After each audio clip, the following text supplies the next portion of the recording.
Good morning everyone.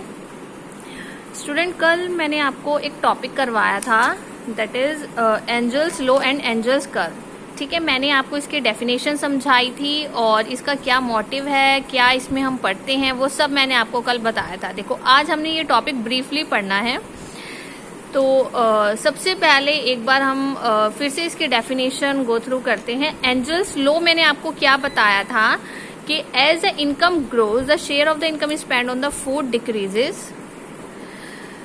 हाँ जी, तो मैंने ये बताया था कि जब भी हम कोई भी एक्सपेंडिचर, हमारे जो फूड डिक्रीज पे अगर जाता है तो हमारे जो हाउस होल्ड एक्सपेंडिचर है वो क्या होती है, इंक्रीज होती है। तो ये दोनों हमारे क्या है, प्रोपोर्शन है। तो इसको हम क्या बोलते हैं, एंजल्स लॉ बोलते हैं। और कर्व की डेफिनेशन हमारी क्या होती है, जब हम कोई भी एक ग्राफिक रिप्रेजेंटेशन देखते हैं किसी के बीच की रिलेशनशिप में, और वो रिलेशनशिप हम किसकी पढ़ते हैं यहाँ पर, house hold income with the expenditure on a particular item. तो जब हम इन दोनों के बीच की, हाँ जी, सो देखो अब आगे हमने क्या इसमें देखना है। So in general as an approximation the demand for any commodity among a class of people. देखो, मैंने आपको क्या बताया था कि किसी भी चीज की डिमांड, अगर हम किसी भी चीज की डिमांड कर रहे हैं तो हम डिमांड किस कंडीशन पे कर सकते हैं, जब हमें क्या पता होगी, उस कमोडिटी की प्राइस पता होगी। ठीक है, और अगर वो प्राइस हमारे बजट में आती है और हमारी इनकम, जो भी हमारी इनकम है, मंथली इनकम या हम ईयरली इनकम को लेकर चलते हैं, तो उसके अकॉर्डिंगली अगर हम अपनी उस कमोडिटी के प्राइस को रीजनेबल के अकॉर्डिंगली अगर हम परचेज कर सकते हैं, तो वो हमारी क्या हो जाती है, डिमांड। कि हमें जो भी कमोडिटी चाहिए, उसकी जो भी प्राइस है वो हम यहाँ पर परचेज कर सकते हैं अपनी कमोडिटी को, तो वो हमारी डिमांड में कन्वर्ट हो जाती है। So the two factors not necessarily summing up, so the D equals to, तो हमारा यहाँ पर डिमांड बेटा किसके इक्वल हो जाएगा, म्यू कोमा पी, जिसमें हमारे पास डी क्या है, demand for the commodity, P आपके पास क्या हो जाएगा, कमोडिटी का प्राइस हो जाएगा, और म्यू आपके पास क्या है, नेशनल इनकम, जो हमारी इनकम हो जाएगी। So the demand is in general an increasing function of income mu and the decreasing function of price p। कि जब हमारी इनकम क्या होनी चाहिए, इंक्रीज होनी चाहिए। देखो, जब तक इनकम हमारी इंक्रीज नहीं होगी, मैं कोई भी कमोडिटी को परचेज कर ही नहीं सकती। ठीक है ना, या तो हमें ये देखना पड़ेगा कि जो भी मुझे परचेज करना है वो मेरे बजट में आना चाहिए, और अगर वो मेरे बजट में नहीं आ रहा है तो हमें ये देखना पड़ेगा कि कैसे मैं उसको परचेज करने के लिए पहले अपनी इनकम को ग्रो करूंगी, और इनकम को ग्रो करने के बाद मैं अपनी उसी आइटम को परचेज करूंगी। सो अकॉर्डिंग टू दिस, यहाँ पे हमें क्या करना है कि अगर इनकम हमारी इंक्रीज होती है तो हमारे पास जो प्राइस होगा किसी भी कमोडिटी का, वो हमारा अगर डिक्रीज हो रहा है तो हमारे लिए क्या होगा, वो फायदे में होगा, क्योंकि हम उसको उसके अकॉर्डिंगली परचेज कर पाएंगे। सो फॉर दिस हमें क्या करना है, हमें इसको पार्शियली डिफरेंशिएट करना है विद रिस्पेक्ट टू म्यू, और इसकी जो भी वैल्यू आएगी वो हमेशा हमारी क्या होनी चाहिए, पॉजिटिव। या तो वो पॉजिटिव होगी या फिर वो क्या होगी, नेगेटिव होगी। तो अकॉर्डिंग टू दिस कंडीशन, अगर पॉजिटिव होती है तो कंडीशन क्या होगी, नेगेटिव होती है तो हमारी कंडीशंस क्या होगी। देखो, हमें दोनों के लिए कंडीशंस पढ़नी है। तो यहाँ पे फिर वो हमें आगे फर्दर कह रहा है कि Engel classified goods as superior and inferior and try to study the variation in the consumption patterns of the different types of goods as a sequence of the variation in the income level of the people. So यहाँ पर बेटा क्या है, हमारे पास जो भी हमारे goods हैं, ठीक है, आइदर सुपीरियर आइदर इन्फीरियर, ठीक है, कुछ ना कुछ वेरिएशंस होंगी। डिफरेंट टाइप्स ऑफ गुड्स अगर आप ले रहे हो तो सब में कुछ ना कुछ हमारी वेरिएशंस आती हैं। तो उसके हिसाब से जो हमारा डिमांड फंक्शन है D as a two parameter function P and the mu, it can be represented graphically. तो हम क्या कर सकते हैं, दोनों को ही उसको ग्राफिकली भी रिप्रेजेंट कर सकते हैं by a certain surface D in the 3 dimensional space. So taking 3 variables, मैंने यहाँ पर 3 वेरिएबल्स लिए हैं, डी, पी और mu, demand, price and the income, along 3 rectangular coordinate axes. हमने यहाँ पर एक्सेस ले ली हैं, O D, O P and O mu, and O be the origin, और हमारा ओ क्या हो जाएगा बेटा, यहाँ पे ओरिजन हो जाएगा।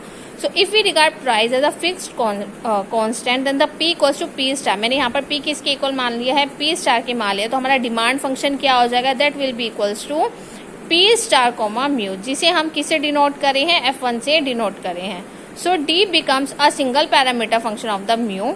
यहाँ पे जब आप यहाँ पर डी की वैल्यू को फाइंड आउट कर लोगे तो वो हमारे पास क्या आ जाएगा, एक हमारे पास सिंगल पैरामीटर आ जाएगा।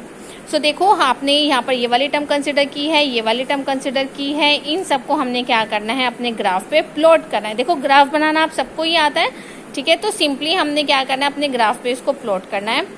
सो similarly regarding income as constant, अगर मैं यहाँ पर इनकम को कांस्टेंट लेकर चल रही हूँ, then mu equals to mu star. Income को हमने किससे डिनोट किया था, म्यू से डिनोट किया था, तो हम उसको क्या लेकर चल रहे हैं, कांस्टेंट लेकर चल रहे हैं, तो आपने उसको किससे डिनोट किया है, म्यू स्टार। तो जब हमारे पास इनकम कांस्टेंट होगी तब हमारे पास डिमांड फंक्शन क्या हो जाएगा, P, mu star, that is your F2P. So the D becomes a function of the single parameter P, its graph being given by the cutting the surface D with the planes perpendicular on the axis. So this is called the Angel's curve for the constant income. तो इस पूरी condition को हम क्या बोलते हैं, हमारा Engel's curve for the constant income. अब देखो बेटा, ये ग्राफ बना हुआ है ना, ये हमारा क्या है, ओरिजिन है, this is your demand and this is your national income. Same for this graph, यहाँ पे हमारे पास ये ओरिजिन है, ये हमारे पास प्राइस है और ये हमारी क्या है, डिमांड है। अब देखो, जैसे मान लो फॉर एग्जाम्पल मेरे को आईफोन खरीदना है, ठीक है। अब मैं आईफोन कब तक नहीं खरीद सकती, जब तक मेरी इनकम उतनी नहीं होगी उसको परचेज करने के अकॉर्डिंग। तो जब तक बेटा मेरी इनकम उतनी नहीं होगी कि मैं आईफोन को परचेज कर सकूं, तब तक मैं उसको नहीं खरीद सकती, ठीक है। तो डिमांड बेसिकली हम क्या पढ़ते हैं कि किसी भी चीज़ को जब तक हम परचेज नहीं कर सकते वो चीज़ हमारी डिमांड में नहीं आती। जब हम सिर्फ चाहते हैं, अभी मैं सिर्फ चाह रही हूँ कि मुझे आईफोन खरीदना है, इट मीन्स अभी मैं उसके ऊपर कुछ काम करूँगी, कुछ वर्क करूँगी कि मैं पहले अपनी सैलरी इंक्रीज कराऊंगी, फिर मैं अपनी सेविंग करूँगी, उसके बाद जाके कहीं मैं आईफोन परचेज कर सकती हूँ। तो जब तक मेरी सैलरी इंक्रीज नहीं हो जाती, जब तक मेरे पास इतने सेविंग नहीं हो जाती कि मैं आईफोन को परचेज कर सकूं, तब तक मेरी वो चीज़ क्या होगी, डिमांड में कन्वर्ट नहीं होगी, ठीक है। तो यहाँ पर जो आप ये डिमांड को यहाँ पर प्लॉट कर रहे हो, तो डिमांड तब होगा जब हमारे पास इनकम इंक्रीज होगी, ठीक है, और प्राइस क्या होगा, डिक्रीज होगा, ठीक है। क्योंकि अगर प्राइस हाई है और इनकम हमारी कम है तो हम उसको परचेज नहीं कर सकते हैं, तो वो आपका डिमांड में इंक्लूड नहीं होगा। तो बेटा आपको प्लीज़ ये डिमांड के लिए बिल्कुल क्लियर रहना है कि डिमांड एक्चुअल में क्या है। क्योंकि कुछ बच्चे मुझसे पूछ रहे थे कि डिमांड, सब ये सोच रहे थे कि हमारा जो भी चीज़ को खरीदने का मन करता है वो हमारी डिमांड है। नहीं, वो हमारी डिमांड नहीं होती है, वो सिर्फ हम चाहते हैं कि वो हमें खरीदना है, ठीक है। तो उसको खरीदने के लिए जब आप वर्क करते हो, खरीदने के लिए अब आप एप्लीकेबल हो कि अब आप खरीद सकते हो, तब वो चीज़ हमारी क्या हो जाती है, डिमांड हो जाती है। तो यहाँ पे देखो ये ग्राफ हमें वही दिखा रहा है, ये आपकी क्या है, डिमांड है, ये हमारे पास क्या, हमारी नेशनल इनकम। देखो ये इंक्रीज हो रही है ना, यहाँ पे ये भी इंक्रीज हो रहा है, ये भी इंक्रीज हो रहा है। तो जब इंक्रीज में जाता है तो दैट इज योर डिमांड। और यहाँ पे देखो डिमांड है और यहाँ पे क्या है, प्राइस है। अब देखो सारा का सारा किस पर डिपेंड करता है, हमारे प्राइस पर डिपेंड करता है। जितना ज़्यादा हाई होगा उतना ज़्यादा हमें मेहनत करनी पड़ेगी, उतनी ज़्यादा हमें अपनी इनकम को ठीक करना पड़ेगा। और अगर हमारा प्राइस थोड़ा सा रीजनेबल होता है तो हमें इतना ज़्यादा सोचने की ज़रूरत नहीं पड़ती। तो अब देखो यहाँ पे ये डिमांड अगर प्राइस के ऊपर जाती है तो ये देखो यहाँ पे डिक्रीज होता जाता है, ठीक है ना।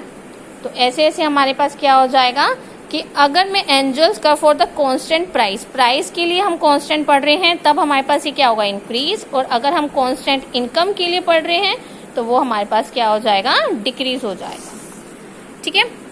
चलो अब इसके बाद आता है हमारे पास, देखो इसके दो मेथड आते हैं, method number 1 and the method number 2।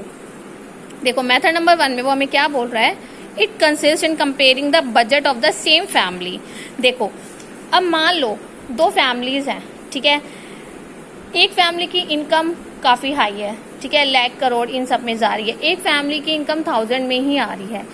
अब दोनों ही अपने फैमिली को सरवाइव करवा रहे हैं, लेकिन दोनों की फैमिली का जो बजट डाटा होगा वो अलग अलग होगा, ठीक है। एक फैमिली मंथली 1 लाख अगर खर्च कर रही है अपने बजट में, तो दूसरी फैमिली 10,000 या 20,000 के राउंड, ठीक है ना।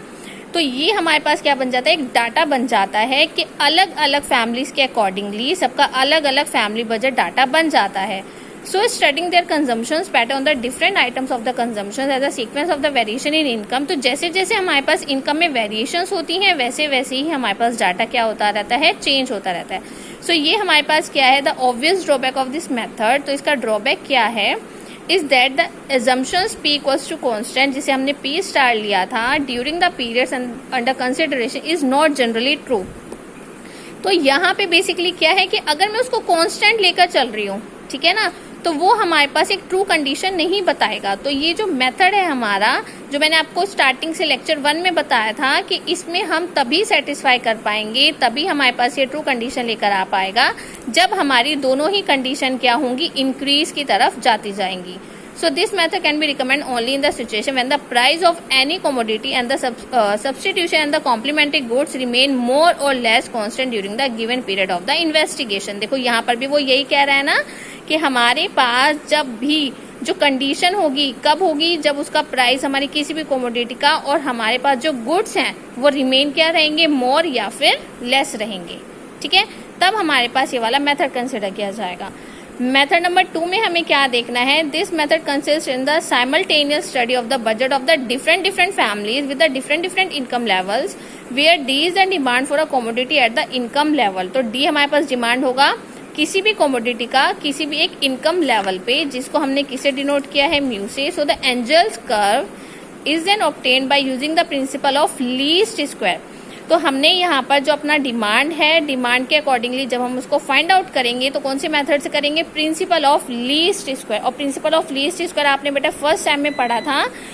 इस मेथड में हम क्या करते हैं, जिस भी हम आइटम की बात करें जिसका डाटा हमें सारा का सारा गिवन होगा, हमें उसका क्या करना पड़ता है, सम करना पड़ता है। तो मान लीजिए अगर मैं अलग अलग डिफरेंट फैमिलीज की डिफरेंट इनकम्स बता रही हूँ और उनका डिफरेंट बजट डाटा बता रही हूँ, तो मुझे सारा का सारा डाटा मिल जाएगा कि इस फैमिली का इतना बजट डाटा है, इस फैमिली का इतना बजट डाटा है। तो हमने क्या करना है, इस मेथड के अकॉर्डिंगली सबका सम करना है और सम करने के बाद हमने हर एक टर्म को कैलकुलेट करना है कि एक्चुअल में किसी भी एक आइटम को परचेज करने के लिए एक बेसिक इनकम कितनी होनी चाहिए।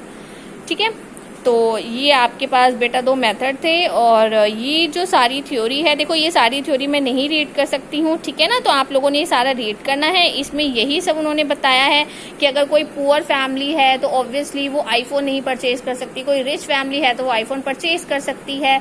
तो उसी के अकॉर्डिंगली मार्केट में जो भी हमारे प्रोडक्ट्स आते हैं, चाहे वो किसी भी टाइप के हों, वो डिपेंड करते हैं कि कौन सी आइटम कौन सी फैमिली परचेज कर सकती है और कौन सी आइटम कौन सी फैमिली परचेज कर सकती है। उसी के अकॉर्डिंगली ही हमारे प्रोडक्ट्स मार्केट में और डिमांडिंग में जाते हैं। तो आपने आज के इस लेक्चर में बेटा यहाँ तक अपना टॉपिक पढ़ना है। ठीक है, इसके बाद नेक्स्ट लेक्चर में हम क्या पढ़ेंगे, Pareto's law of the income distribution. ठीक है, and please write your name and roll number in the comment box. Thank you.